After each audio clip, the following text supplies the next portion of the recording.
School द्वारा चालू किए गए ऑनलाइन क्लास में सभी विद्यार्थियों का स्वागत है।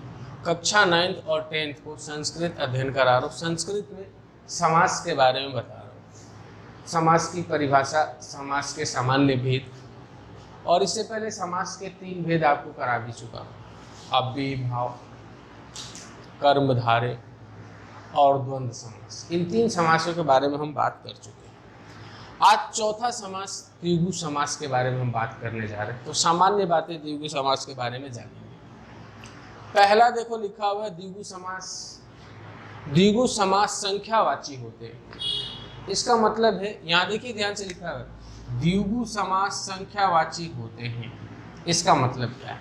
यानी द्विगु समास के जो उदाहरण होते हैं उनकी शुरुआत संख्यावाची शब्दों से होती है। जैसे कि 1, 2, 3, 4, 5, 6, 7, 8, 9, 10, इस प्रकार की कोई भी संख्या हो जा सकती है। लेकिन पहला जो शब्द होगा, पहला जो वर्ण होगा, वो किसी न किसी संख्या की तरफ हमें संकेत देगा। ठीक है, पहली बात इसकी पहचान पहली है कि द्विगु समास संख्यावाची होती है, यानी संख्यावाची शब्दों से इसका प्रारंभ होता है। उसके बाद नंबर 2, यह समास प्रायः समूह अर्थ प्रकट करते हैं। यानी द्विगु समास द्वारा किसी न किसी समूह का अर्थ बताया जाता है। किसी भी समूह के अर्थ के बारे में बताया जा सकता है। समूह अर्थ देने वाले उदाहरण इसके होते हैं। उसके बाद तीसरा है, समस्त पद सामान्यतया नपुंसक लिंग एकवचन अथवा स्त्रीलिंग एकवचन में होते हैं। यानी बिना समास किए हुए जो पद होंगे वो सामान्यतया या तो नपुंसक लिंग के एकवचन में होंगे या स्त्रीलिंग के एकवचन में होंगे। निश्चित है, दोनों में से होंगे एकवचन में, या तो नपुंसक लिंग के एकवचन में हो जाएंगे या स्त्रीलिंग के एकवचन में होंगे। ठीक है, दोनों में से किसी एक एकवचन में होंगे। कौन से? समस्त पद, यानी जिनका समास विग्रह नहीं किया हुआ होगा वो। चौथा, इसके विग्रह में षष्ठी विभक्ति का प्रयोग होता है। यानी जब उस समस्त पद का जो नपुंसक लिंग एकवचन या स्त्रीलिंग एकवचन में होंगे, उस समस्त पद का हम समास विग्रह करेंगे तो किसमें जाएंगे? षष्ठी विभक्ति का प्रयोग किया जाएगा। जैसे है सप्तदिनम, पहला उदाहरण है। देखिए उदाहरण, जैसे उदाहरण कुछ एक उदाहरण करके बता रहे हैं आपको। जैसे पहला है सप्त दिनम। सप्त दिनम नामक शब्द का यदि हम समास विग्रह करें, सप्त दिनम का हम यदि समास विग्रह करें तो क्या हो जाएगा? ये देखिए, सप्तानाम, सप्तानाम, दिनानाम, सप्तानाम, दिनानाम, समाहारः, समाहारः इति। यानी 7 दिन, सप्तदिनम यानी 7 दिन, इसका समास विग्रह किए तो सप्तानाम, दिनानाम, यानी 7 दिनों का समाहार क्यों लगाया गया? समाहार शब्द क्यों लाया गया? क्योंकि समूह को अर्थ प्रकट करने के लिए समाहार शब्द का प्रयोग किया जाता है। यानी 7 दिनों का समूह ऐसा, इति का मतलब ऐसा, 7 दिनों का समूह ऐसा, उसको क्या कहते हैं? सप्त दिनम को 7 दिनों का समूह यानी सप्ताह। उदाहरण नंबर 2, दूसरा उदाहरण दिया हुआ त्रिभुवन। क्या दिया हुआ?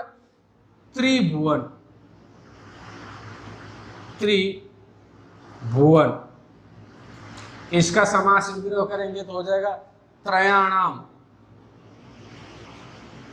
त्रयाणाम यानी 3, भुवनानाम, भुवनानाम, समाहारः, समाहारः इति। 3 लोगों का समूह। ठीक है, त्रिभुवन।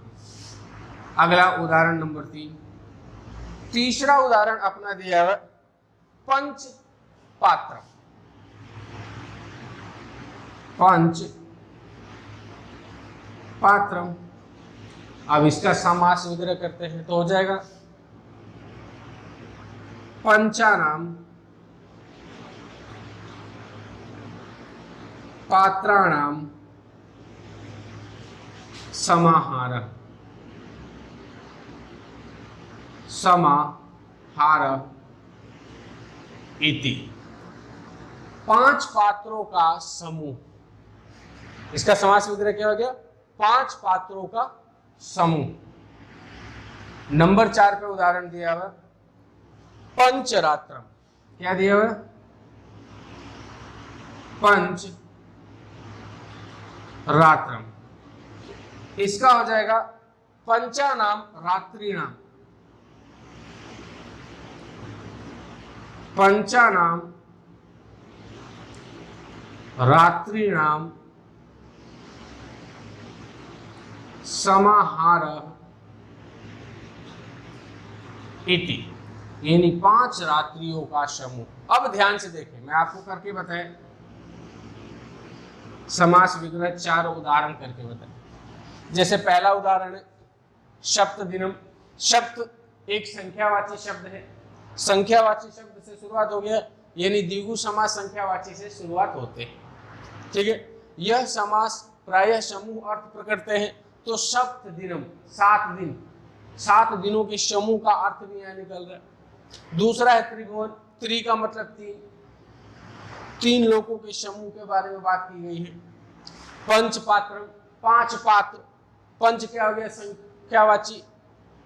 5 पात्रों के समूह की बात की गई। पंचरात्रम 5 क्या? संख्यावाची। 5 रात्रों के समूह के बारे में बात की गई।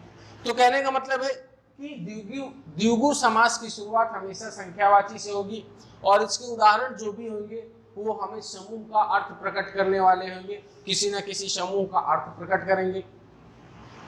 दूसरा, इसका समस्त पद या तो नपुंसकलिंग एक वचन में होगा या स्त्रीलिंग एक वचन में होगा। उसके बाद इसका समास विग्रह करेंगे तो समास विग्रह करने पे षष्ठी विभक्ति का प्रयोग किया जाएगा। यानी ये सामान्य बातें हैं। 4 उदाहरण आज करके बताया हूँ, आगे और भी करके बताऊंगा।